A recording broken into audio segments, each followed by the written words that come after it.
All right. Is everybody ready for whatever happens? All right. This is Windows is awesome.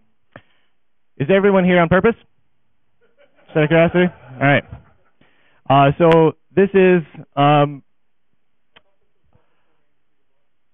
would like to start with a couple of things, with a couple of disclaimers here, once the laptop works. Does the laptop not work? Hey, all right. So this is a disclaimer. First off, while I am doing this presentation, shut up. You, whoever of you want to comment on things, hold it until the end. I promise you, I swear to God, I will let you ask questions and or mock me at the very end. Until that time, keep your comments, no matter how witty, to yourselves. Second, nobody has sanctioned this. Not the Southern California Linux Expo. They put me on the schedule, but actually I'm on there like twice. I'm like on the back page and then like the second to back page. It's ridiculous. I should say that the Southern California Linux Expo guys definitely have some nerve to put a talk called Windows is Awesome, all in caps, on the schedule. That's very, very cool of them. But no one I work for has anything to do with this, and I would really appreciate it if you did not give them a hard time and or tell them about this at all. We're also not going to talk about phones, because phones are dumb, and we're not going to talk about servers, because this is not a servery thing. Now, my name is Bryan Lunduke. Why I am qualified to give a presentation called Windows is Awesome is really that I spent multiple years at Microsoft. That's really it. I don't work for Microsoft anymore, but I did back in the late 90s, and I'll talk about that a little more later. But more importantly,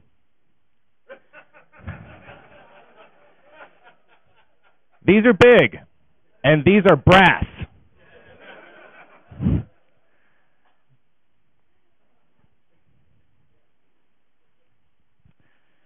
Now, I went through, in preparing for this, I went through the internets, and I looked for all of the most viewed, most commented on articles about how Windows is the best thing ever, and tried to find what were the most common threads, what were the things that people get the most excited about Windows being awesome. What were the things that obviously had traction and grabbed people's attention? Because obviously I think Windows is the best thing since sliced bread. But what does the internet think? Well, the very first thing that comes up is this common thread. And this makes sense, that Windows is familiar. Raise your hand. How many of you out there know how to use Windows? Don't ask which version. Let's just go generalized here at this point, people. Pretty much everybody, right? Okay, does anyone not know how to use Windows? You've legitimately never used Windows. Randall is a liar. Randall Schwartz of Twit does not know what he's talking about. You, I don't know for sure because your face scares me, so I don't know. The reality is we're here at the Southern California Linux Expo. How many Linux nerds are here at the Expo? What, like 3,000, something like that? Close to that? And we're in a room filled with people, Linux nerds. Raise your hand if you're a Linux nerd. And you still, don't woo yet, and you still know how to use Windows. Now, how many of you are intimately familiar with KDE? Far freaking less. Now, part of that is market share. This is, according to Net Applications, the current market share of Microsoft Windows. It is that giant blue pie chart here. This is beautiful. Look at this, 91.2%. Actually, interestingly, if you add up Net Applications market share, it comes out to about 102%. So I wasn't able to figure that out. But right here, this little green stripe, that's Linux. This red stripe, that's Mac. This purple stripe, I don't know. I don't know what that was. It's probably Haiku or something like that. But this one, over 90% of the installed desktop operating systems on the planet are Windows. Now, Windows is obviously great, but having market share does not make it great. Just because something is installed by bajillions of people around the world and they're super, super happy with it, doesn't make it awesome. but it does breed familiarity. It means that all of you Linux nerds that raised your hand are familiar with this because of this. It's just an important thing to bear in mind. Now, it's been like that for a long freaking time. In fact, since about 1994. Actually, this date is a little bit debatable. It's either 1993 or 1994. I decided to kind of give Windows even less time and say it was only since 1994 that it's had the dominant 90% market share. Does anyone know what the dominant operating system was before Windows 3.11 became dominant in 1994? Raise your hand. Yes, sir. It was Microsoft DOS. That is correct. Just a simple side note. Now, the thing to think about here is that's 21 years.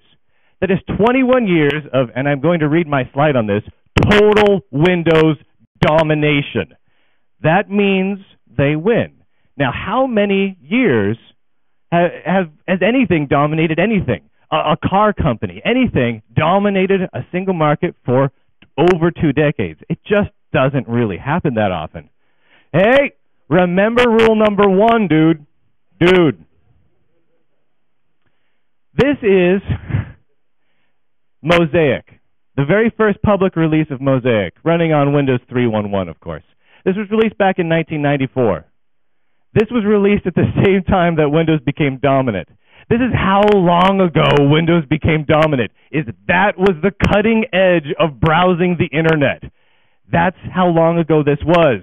Also, this was the same year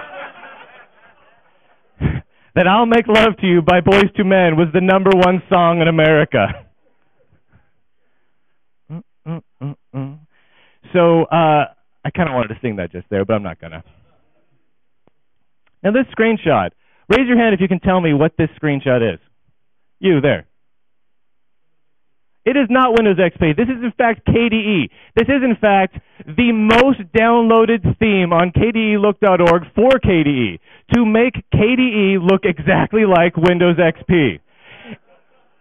It is not only the most downloaded, it is the most downloaded by something like 150,000 downloads over the #2. The #2 download, coincidentally, is a Mac theme to make KDE look like a Mac. That's something to think about. So Linux users, KDE users, and KDE users, how many KDE users are in here? I think we had a couple of them in here, right? You guys love how your system looks.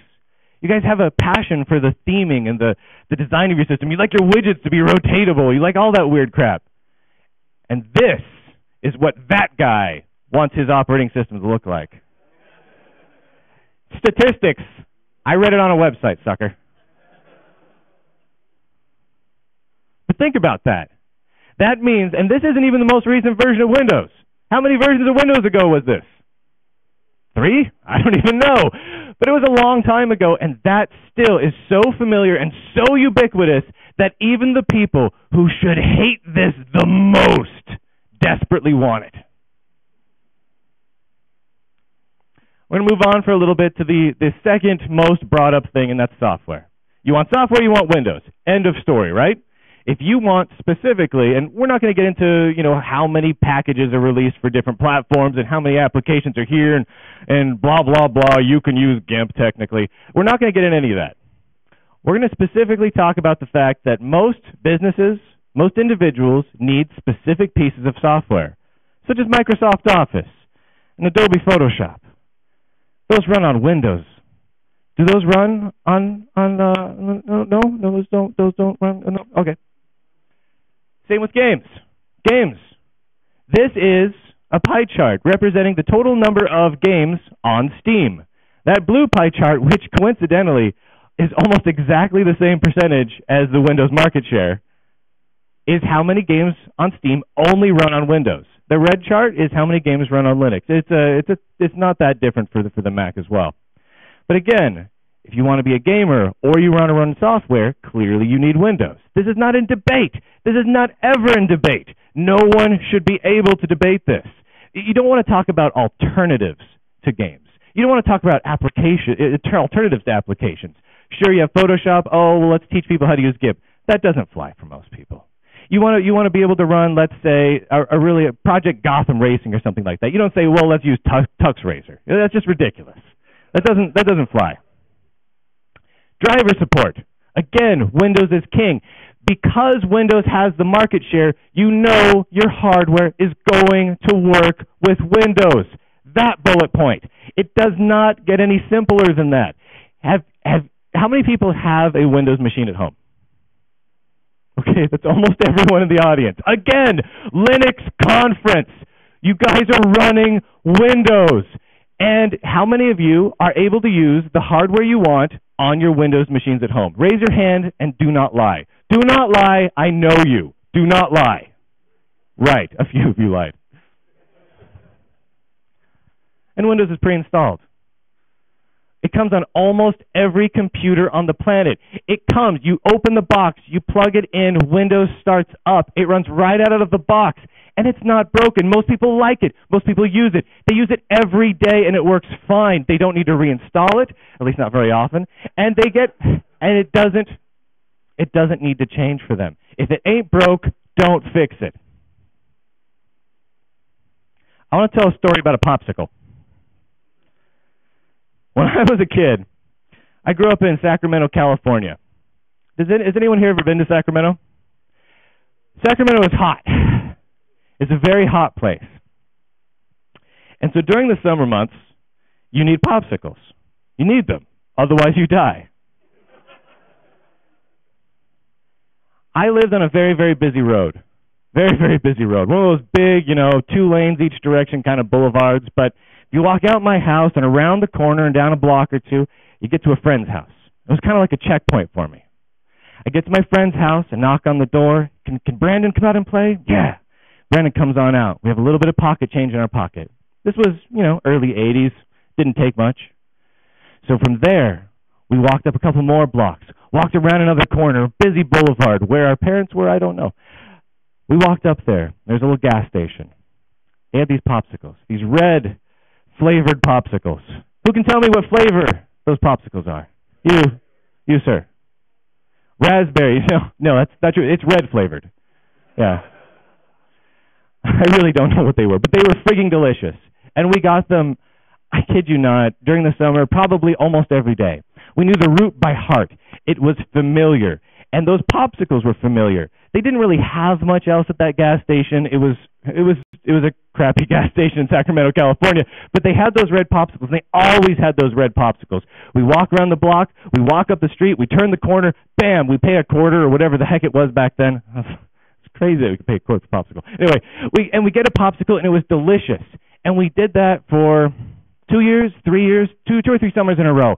Popsicle, popsicle, popsicle. It makes our tongue red, makes our lips red. It was ridiculous. We looked like clowns. But it was delicious, and it was familiar, and it was happy. It didn't need to change. Plus, there was 2 sticks. You could break them off, and you could share them. I never did.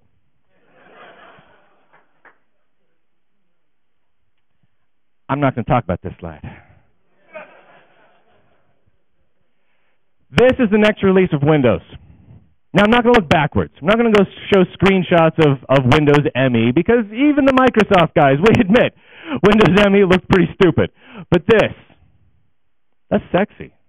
And not just because there's a cool rainbow in the background. I really have no idea where that might be from, the picture in the background, but it's sexy. Basically, it's awesome. It's a good-looking system. Now, that's not the end-all, be-all, of course. It needs to work. It needs to have software. It needs to have market share. It needs to have familiarity. But this is a good-looking system. It's great-looking. It is great-looking, and it doesn't need any changes to that. I'm just going to put that out there and just say that. It's a flat-out fact at this point because I said it. Now I want to tell a story about soup. How many of you have heard that old adage, too many cooks spoil the broth? Before I ask that, put your hands down. I would like to get credit for my choice of fonts. Thank you. Thank you. Now, so raise your hand. How many of you guys have heard that too many cooks spoil the broth, right? All right, put your hands down. Stupid question. You've all heard that. How many people have, when they were a kid, a recipe, either from their mom or their aunt or their grandma that had like a chicken noodle soup recipe or something like that? Everyone had like a recipe, right? That was that soup recipe. and it was delicious. You get it when you're sick, and it's like, oh, I'll get you some chicken noodle soup or whatever, split pea soup, whatever the family recipe was. And that recipe came from one freaking person, not two people. It wasn't a two-person recipe. It doesn't take two people to make chicken soup. And God forbid you have a whole block party and have everyone over to your kitchen to try and make chicken noodle soup. Could you imagine the horrors of having 30 cooks in a kitchen trying to make chicken noodle soup, which is supposed to have like 5 ingredients in it? It would really screw up absolutely fucking everything. Oh, sorry. Little kid in the audience. Sorry about that. Don't ever repeat that word. It would ruin it. That chicken noodle soup or whatever it was recipe that your mom or your grandma had would suck if it was produced by committee. It would suck. How many people just want their food produced by committee? Raise your hand if you're like, yeah, let's get a committee together and design some food. Okay, 2 guys. Thank you. The organizer of SCaLE would really like to. That's fantastic. You're not allowed to talk unless I ask you. It's a horrible, horrible idea. When I was in college, I took this class. Now, before you guys get all crazy, I dropped out of college. I only went for a very little while, so, don't expect much. But I went to college. I was at a community college in Washington State. I took this class. It was a crap class. It was called Interpersonal Communications. Right? Kind of makes you laugh just hearing the title of it. I had to take it for my prerequisites to get a computer science degree, which I never got. So I took this class, and part of the class was that we had to work as a team. And we had to work as a team to create this presentation in front of the class on interpersonal communication. So they paired us up. The teacher paired us up. 7 or 8 other people that I didn't know, and I got to be honest, I didn't like. None of them I liked. So we're all together. We're working together for about a month on this presentation. It was a simple presentation. It was a 4-minute presentation. How long have I been up here right now? I've been up here for 16 minutes. I didn't prepare at all for this. But for that class, I took literally a month with these people to prepare for a 4-minute presentation. And what we came up with was truly terrible. It was awful. It was not only an awful experience, it not only made me sad on the inside, but it got me a D. Now, I looked at the other presentations, including the jerkwads that got an A, and it was terrible too.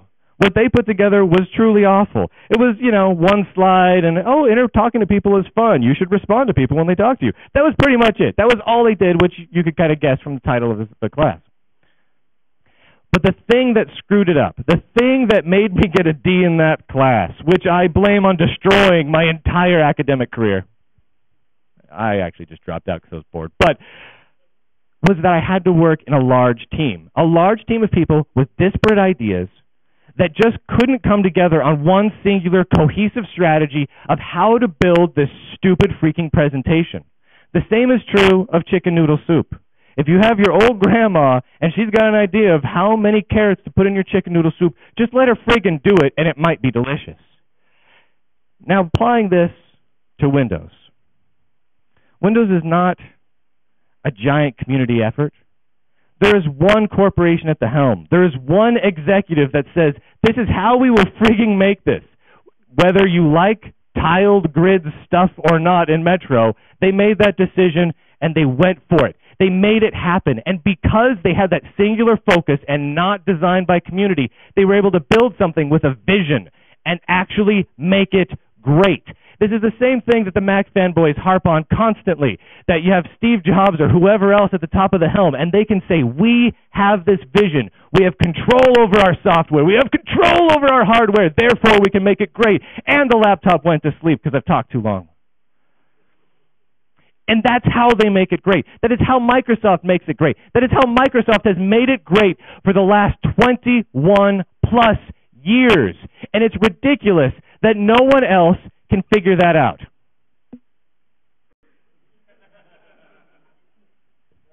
One sec. All right. Now I would like to point out that this is actually the Ubuntu font, which is a really nice font. Whoever made that font did a really good job. They should fix Unity.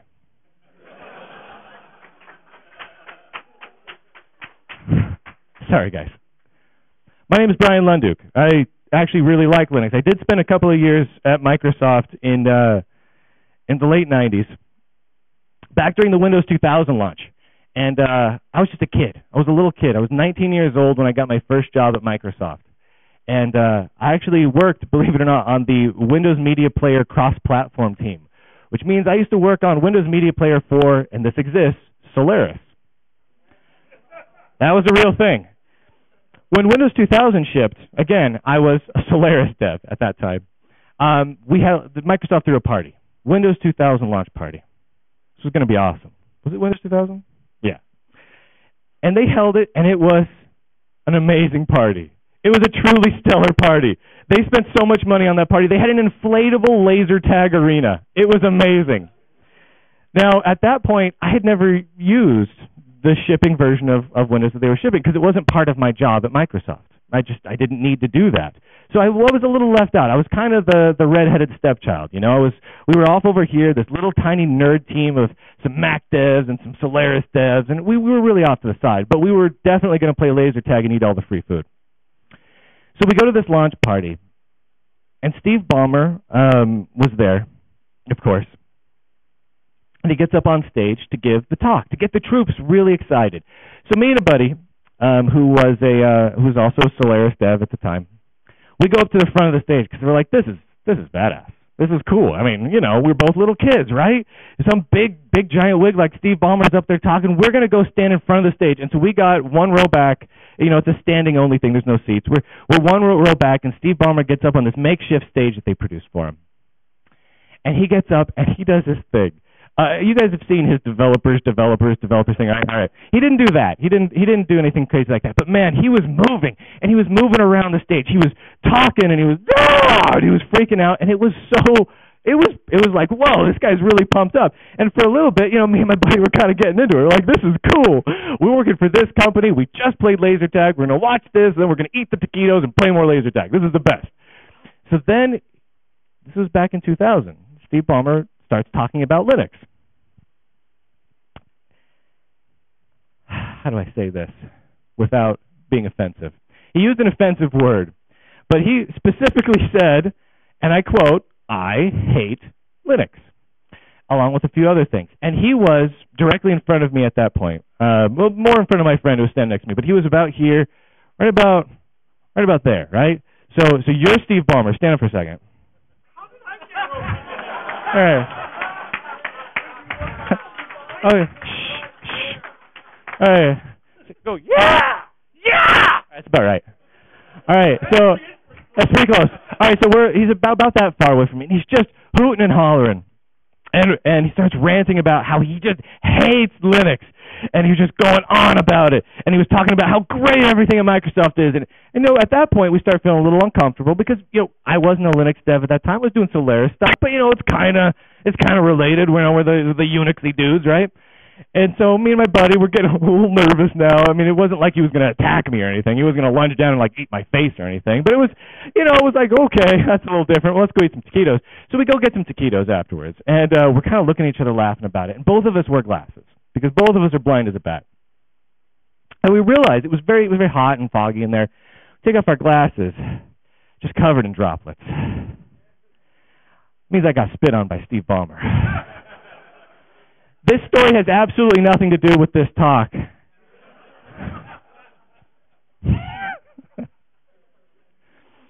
Oh, yeah.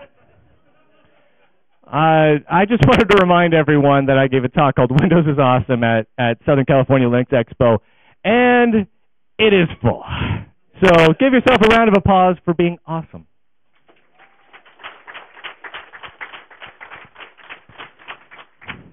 Now, one of the things I tend to do whenever I make a presentation is I like to divide it in half and always use the exact same slides for both halves. And the reason I do that is because it takes half the time to prepare. Now, let me ask you this. So we've established that everyone in here has used Windows and is familiar with Windows, with the exception of two people who lied about it. Raise your hand if you're excited to use Windows. Really? For reals? Cool. But you guys, any others besides these two? How many of you are simply excited to try out Windows 10 when it's launched, even though you won't be using it?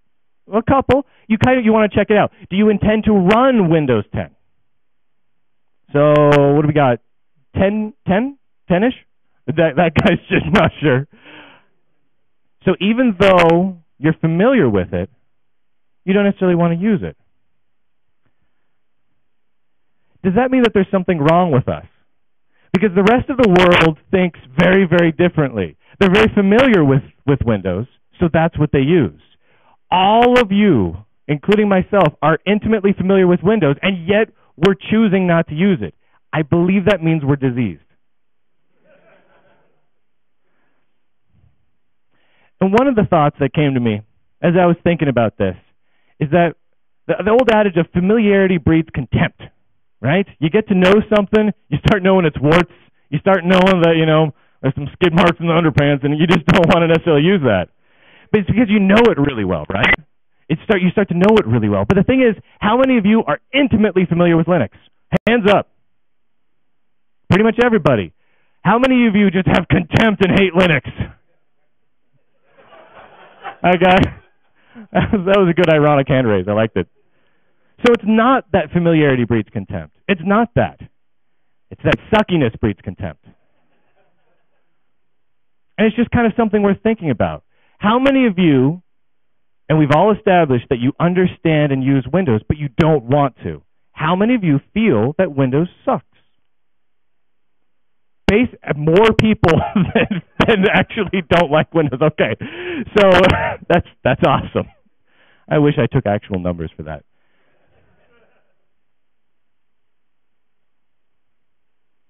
So again, this is how long it's been.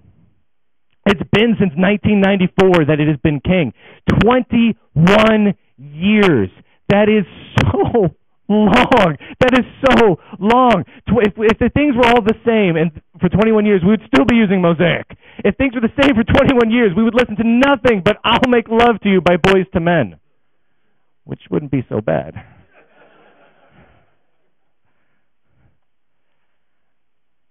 I still don't understand why that's the most downloaded theme on for KDE. That's just a little messed up, guys. So the software. Let's talk about this for a second. This is not a talk about Linux. This is not about talk about how Linux is great. This is a talk about Windows. So these are the two apps. I included Google Drive here because I think it's ironic that there's no good Google Drive client for Linux. And I just really wanted to make sure that the Google guys saw that. But Microsoft Office and Adobe Photoshop, right? When people try and move away from Windows, and to a lesser extent Mac, they cite that as I need Office and I need Photoshop. I'd like to show you something. This is Microsoft Office running on Linux. This is running on Android technically, but it's a complete and full version of Microsoft Office, the full Microsoft Office suite running on a Linux-based platform. You can run an open-source Linux-based platform, and Microsoft itself makes their full Office suite available for it with collaboration tools and everything. This is Adobe Photoshop, available again for Linux. It's not quite the full Photoshop, but it's actually not too bad. You can actually work with full normal Photoshop files. It just doesn't have quite as many built-in tools for editing. And again, these are available for Linux. Now, I hear what some of you might be saying, but that's Android. And that is the thing. It's available for platforms other than Windows. It's available for Linux. It's available for Mac. Those reasons for needing specific pieces of software simply don't exist at all other than in people's minds. They are not actual reasons. And this is not just, I need an alternative to Photoshop, so I'm going to teach you how to use GIMP. That doesn't even enter into the conversation. Actual Photoshop, actual Office is available for a myriad of other platforms. And it is so important that it is there that both Adobe and Microsoft went out of their way to spend money developing these. Again, Word for Linux. It's right there. How many people have been hearing things like the year of the Linux desktop will happen when Microsoft releases Word for Linux? Things like that. That's actually been several articles over the last 10 years. Right there. Right the hell there. I feel passionate about that one. All right, games. So, when we start talking about market share, does that make something awesome? does the sheer percentage of titles available or the sheer numbers of people using a platform or playing particular games, does that make something awesome? No. No, it does not.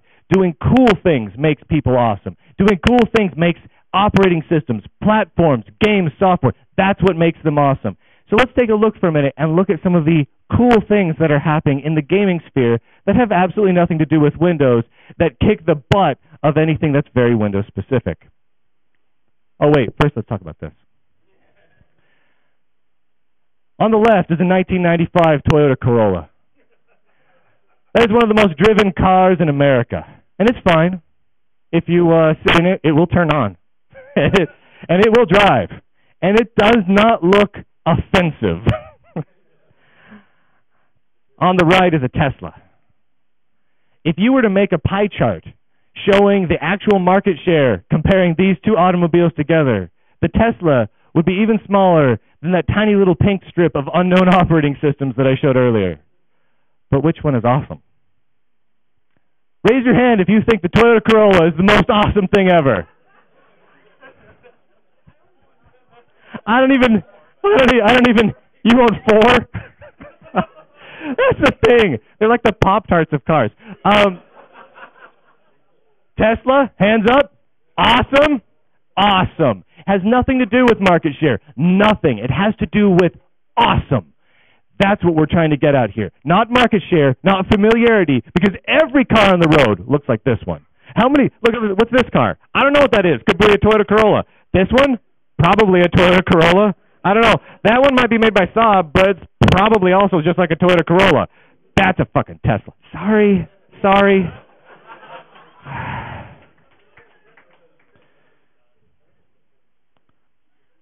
All right. SteamOS.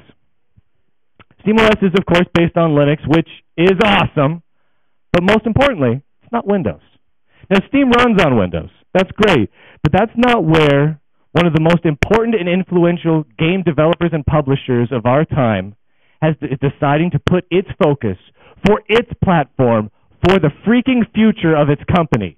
They're putting into SteamOS, not Windows. And it's one of the most exciting and really open possibilities in the future of game consoles. Over the next year, in theory, we'll get a number of Steam hardware, so the Steam machines, of Steam boxes, or whatever they decide to call it at that particular Tuesday. And it will not be running Windows, at least not for the most part. And the company behind it is putting serious bank into making sure that their games not only work on Linux, but work the best on Linux, because that's their best foot forward, because that's how they're going to get the market share, and that's how they're going to displace the Xbox One and all the other consoles. And that's kind of freaking exciting. This. How many people know what this is? That is the NVIDIA Shield tablet. It's a handheld tablet. It's just an Android tablet. Again, not running Windows. Nothing too special there. Except it also has a game controller that comes with it, and a nice little HDMI out port. And you can put 4 game controllers with it and use it just like a normal console. And it also has a streaming service built into it called NVIDIA Grid. Now, I'm not here to pimp NVIDIA's offerings, but to show you that all these games, Borderlands 2, and well, I think there's a bunch of Lego games on there, all sorts of games, are now playable on Linux that weren't before. They're now playable on this machine as well, that weren't before. And they're playable great. This is basically Grid, if you don't know it. It's basically the Netflix of streaming games. This is an interesting thing. They're basically making a streaming game service, and it's available right now, and it actually works really well. But they're making it available in a way that just changes everything. How many people here use Netflix and streaming? Or Hulu or something like that? Everyone! Because how many people have canceled their normal cable because of that? Almost half of you. That's ridiculous. I like you guys. Now think about this. If you could have an incredibly cheap streaming service on whatever Linux-powered device that lets you play whatever games you want, whenever you want, without having to pay for it, do you do it? Raise your hand if you want that. Okay, quite a few. Okay. Now, raise your hand if you're not a gamer. Okay, so everyone who was a gamer raised their hand. Perfect. So again, it's an interesting thing happening in games. It's an exciting and awesome thing happening in games. And it has nothing to do, at least from the consumer side, with Windows. And that is cool. And that shows you that it's not the market share. It's what people do. It's what people create. And these guys are actually creating interesting things. So Windows has the market share and driver support. Obviously, they have a lot of drivers for a lot of hardware. But how many people have had the hardship of installing Windows and not having the drivers for your network card so that you can go and get drivers for your video card because you're stuck in 640 by 480? Okay, probably a third of you guys. How ridiculous is that? Now, how many of you had the same problem on Linux where you install Linux and you simply can't get on the internet in the last year? 4, 5, little tentative there, right? Okay, it happens sometimes, but far less. The difference here is that Windows is not trying as hard. They do not see the need to go out and say, let's bundle all the drivers into the distribution itself. They don't see the need to throw all those drivers on the disk or into their kernel. Whereas on the Linux side or the Mac side, we have to look at it and say, oh, geez, in order to win this, we need to make sure that when people put this in their system, it works better than Windows. So that lack of market share has actually motivated the competitors to Windows to create an environment where their systems, from a driver point of view, work even better than Windows. And that is how it works. I mean, competition breeds motivation. And Windows just hasn't felt that motivation. Now, maybe in the future they will because they're sucking more and more. But as of right now, it's just not the case.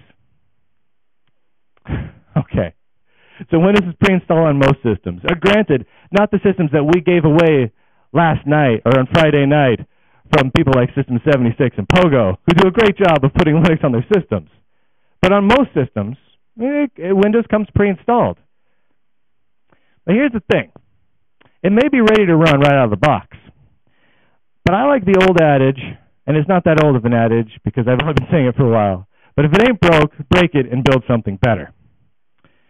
So if you've got systems that are just by default shipping with Windows, and that's just the thing that you're used to, it's time to break it. I'm going to talk about popsicles some more. So those red popsicles, they're tasty, right? You like the raspberry popsicles. You like them, right? I like the red popsicles. They're delicious. I knew how to get to where I could buy those red popsicles. It was only a couple blocks away. My parents knew where I was walking to. I only had to cross the street twice, which was good because I was 5 years old. It was a busy intersection and there were no adults around.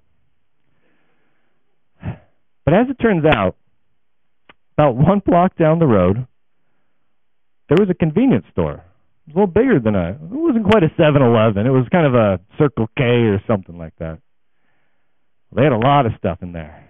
I didn't know it was there. And it was farther, and you couldn't quite see it. You get to the gas station with the red popsicles. I get there with my little tiny 5-year-old buddy, and it's 175 degrees outside because it's California. And we get our, red popsicle for a quarter and go home. We did that for years. And then I went with my mom in the car to that little convenience store. And we were in there in the freezer section, and I saw this. That's a bomb pop. Right? Some of you guys may call that a rocket pop. Some of you may call it a bomb pop. That's a bomb pop. That's an ice cream sandwich. I'm not joking. When I was 5, I'd never had an ice cream sandwich before. I saw it in there, and it blew my mind. That's a creamsicle. Oh, yeah.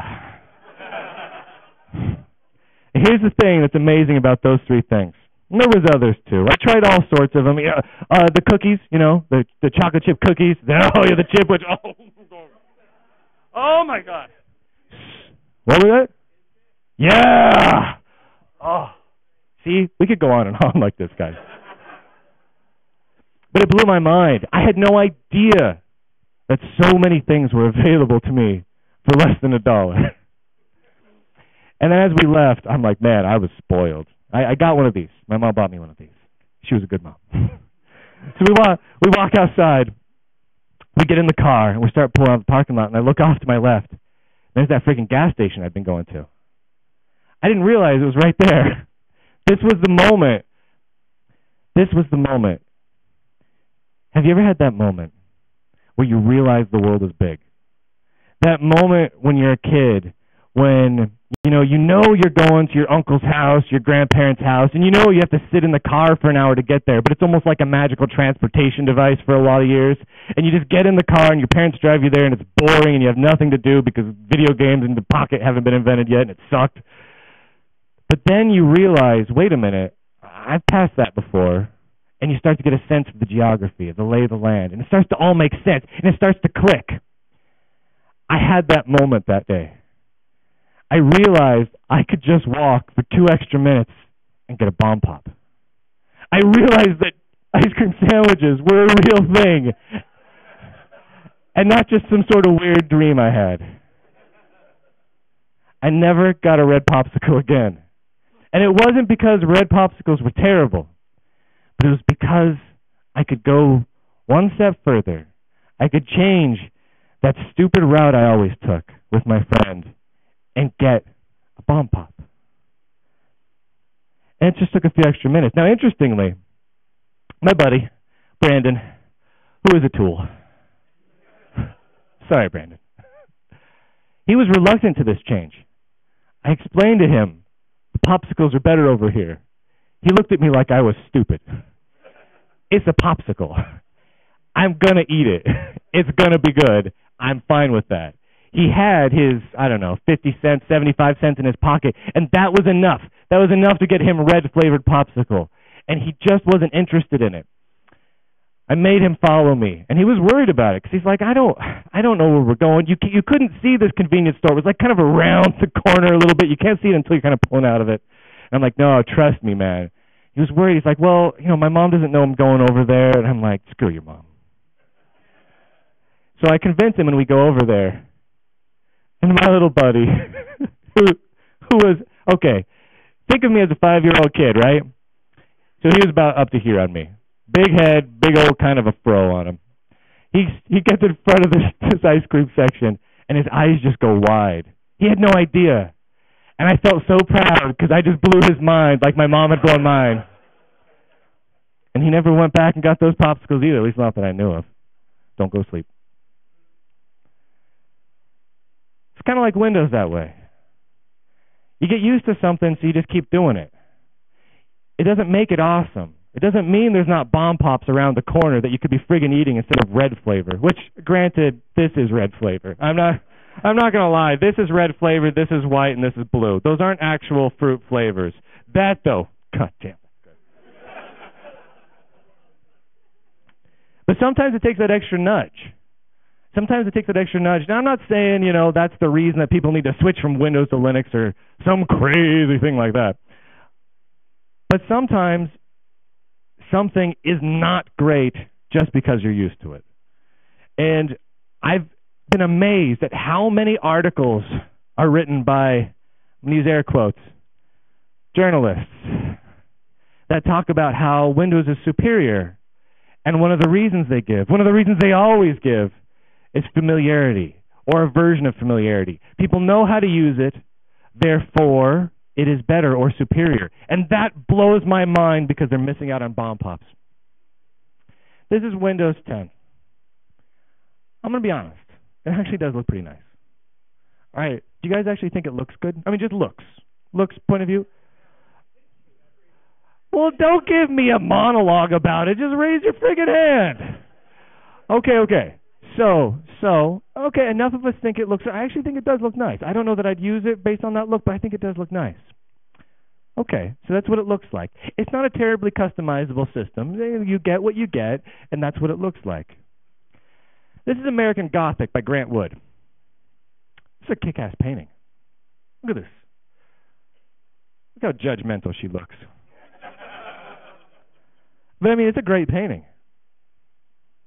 Everyone's seen this painting. It's amazing, right? I can't draw that good.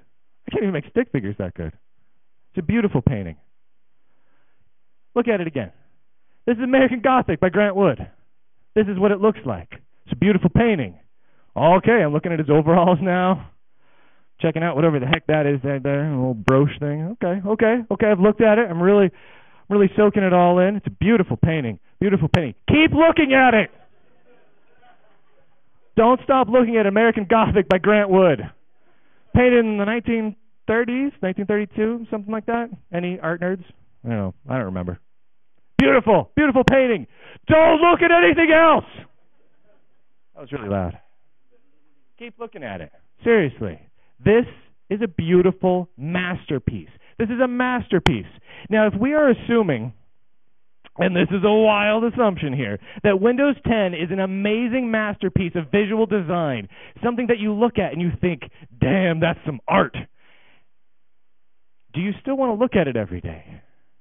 What if every painting in the world were American Gothic by Grant Wood?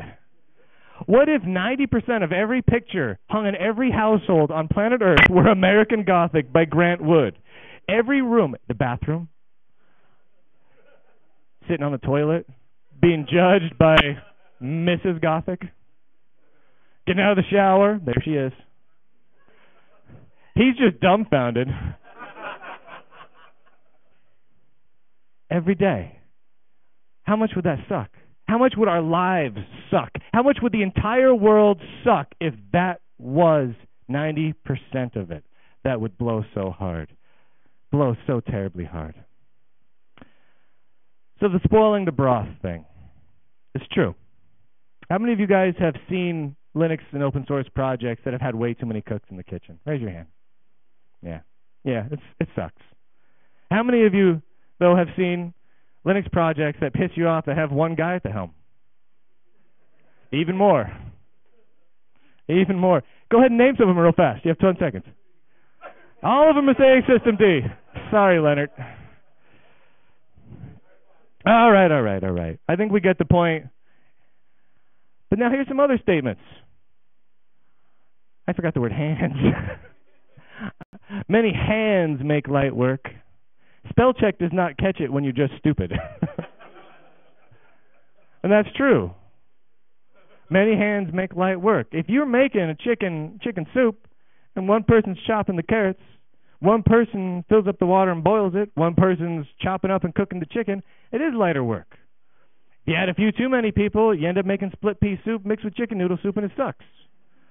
But if you get the right amount of hands, it's light work. Also, whatever happened to the more the merrier?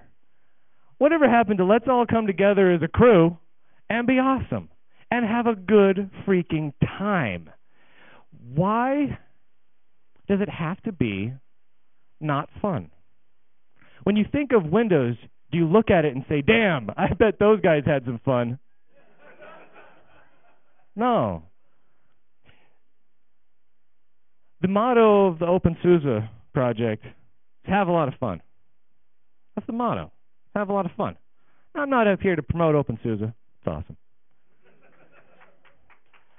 But I'm just saying, that applause was justified. But I'm just saying, the moment you take the fun out of it, there's not much point. Things that aren't fun are, by their very definition, according to Bryan's dictionary, not awesome. That is how that works. And if you are sitting by yourself in a room deciding the direction of a platform, that is not fun. That is not fun at all. If I was up here by myself and closed these doors and was giving the same presentation, that would both A, be really weird, and two, just be not fun. Not fun at all. But you guys are here, so I'm having a good time. Are you guys having a good time? If it was just me and Steve Ballmer, this would be a very awkward time. Honestly, it'd probably be a lot of fun, though.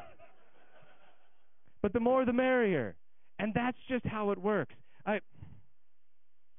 I'm coming to the end here. I won't hold you guys for too much longer.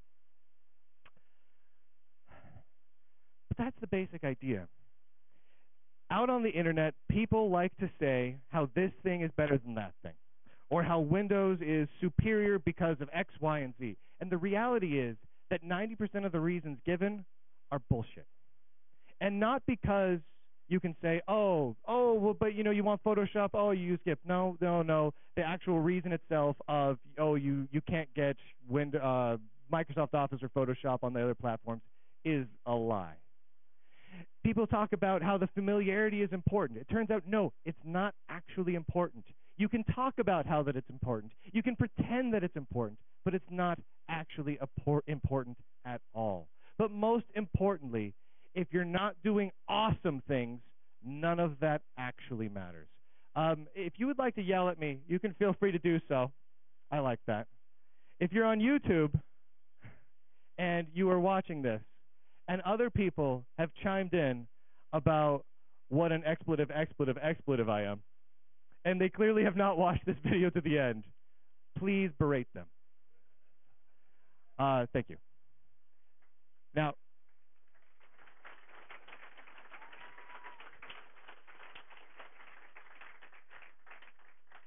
I think we only have just a couple of moments left. If there's any questions you'd like to ask or anything you would like to talk to me about, you've got a few minutes. Go.